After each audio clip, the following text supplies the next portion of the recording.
यस्ता जघन्य अपराध रोक्नका लागि परिवारदेखि राज्य स्तरसम्मै कडा सुरक्षा र सचेतना अपनाउनु पर्ने आवाज पनि तीव्र रूपमा उठिरहेको छ, जुन आजको कार्यक्रममा हामीले देखाएका छौँ। र यसबीच त्यस्ता केही घटना पनि सतहमा आए, जुन घटना भाग्यवश दुःखद घटनामा परिणत हुन पाएन। बाराको कलैया उपमहानगरपालिका 1 बाट हराएकी 2 वर्षीय बिन्दी कुमारी मण्डललाई प्रहरीले कुकुरसहितको टोली परिचालन गरेर रातभरको खोजतलास गरेर सकुशल रूपमा फेला पारेपछि परिवारको जिम्मा लगाएको छ। र त्यस्तै गैंडाकोटको एउटा घटना छ। गैंडाकोट नगरपालिका 14 का 2 वर्षीय बालक शिवान तामाङ 50 घण्टासम्म घना जङ्गलको अन्धकार र एक्लोपनसँग जुझ्दै सकुशल रूपमा भेटिएका छन्। र ती अबोध बालकले एक्लै जङ्गलमा बिताएका 50 घण्टाको सङ्घर्षले सबैको मन मुटु कान्ने स्थिति बनेको थियो।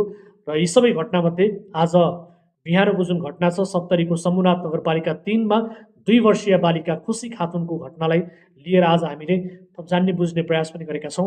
जिल्ला प्रहरी कार्यालय सप्तरीका प्रहरी उपरीक्षक एसपी रूपक खड्कासँग गरिएको संवाद आजको कार्यक्रममा तपाईँले सुन्न सक्नुहुन्छ। र यससँगै 77 वर्षकी वृद्धा